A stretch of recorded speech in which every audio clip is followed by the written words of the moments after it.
Hi, I'm still waiting for books from the Women's Prize the Women's Prize shortlist to get to me from the library. I'm on, I think it's Sour and Bliss. I'm number 14. It's almost like, when you ring up a cold call and they say, well, you are number 14 on the line, you are number 10 on the line. It's like that. I'm number 14 waiting for Sour and Bliss. So when I'm going to get that one, I don't know. And the other two that I've not read, I'm still on waiting list, but I'm in single figures for those.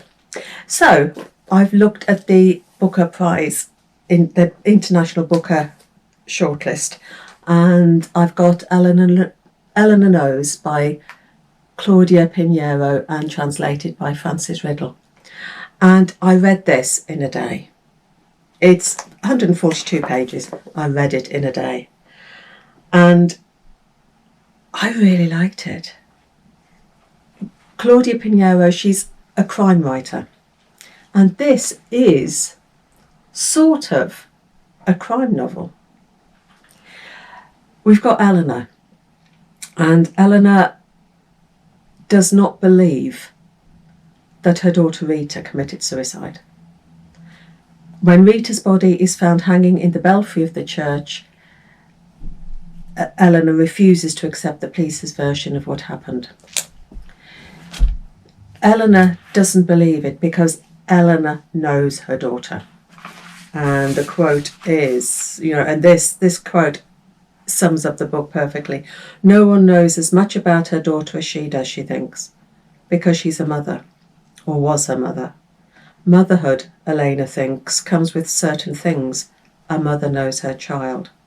A mother knows. A mother loves.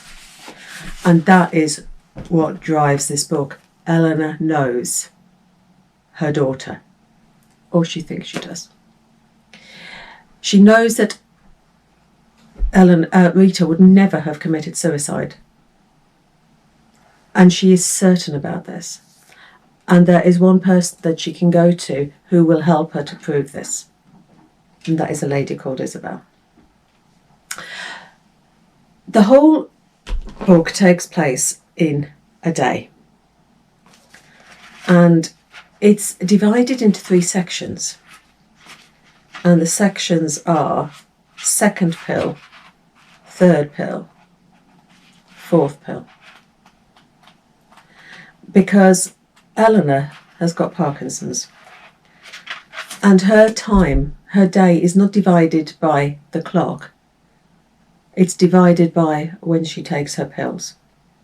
Because only by taking her pills has she got mobility. Can she lift her right foot, put it down, lift her left foot, put it down and move slowly along. As the pill effectiveness wears off, she becomes almost paralysed and waits and then has to take the next pill. So the book is divided into the pills she takes, not by any time, not by sort of morning, afternoon, evening. It's second pill, third pill, fourth pill. And you're wondering, if it starts with the second pill, when did she take first pill? So it must have been sometime during the night. It's you thinking as Eleanor does. Eleanor's in her 60s and she's really sadly affected by Parkinson's. But she knows that she's got to get to Isabel. She's got to make this journey to find this one person who can help her, who can be her body, because Eleanor hasn't got a functioning body. She needs a body to do the investigating for her, so she goes to find Isabel. And as the journey progresses, everything that Eleanor thinks she knows, she finds she doesn't know.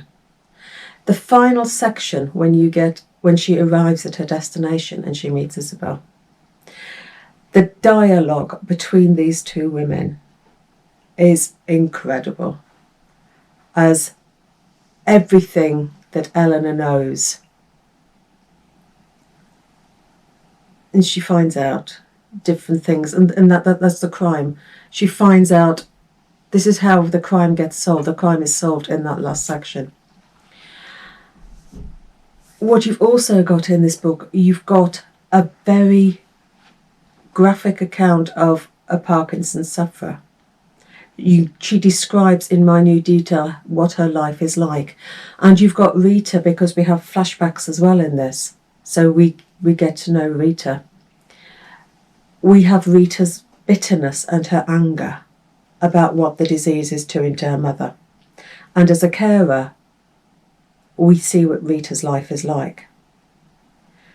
And they haven't got the money to afford extra care for Elena. It all has to come down to Rita. And Rita is bitter. She's angry. She argues with her mother because she doesn't like what the disease is doing to her mother. She's shrinking her. She becomes a body of smells and immobility. And it is a really powerful read. And it's a very different way of solving a crime, because you are so invested in Elena. It is a wonderful book. Everything that Elena knows, she is so certain that she knows everything. So this one, I do hope it... I haven't read any of the others on the Booker International, so I don't know what this is up against. But I love this one, really did. So, Elena Knows. Happy reading. Take care.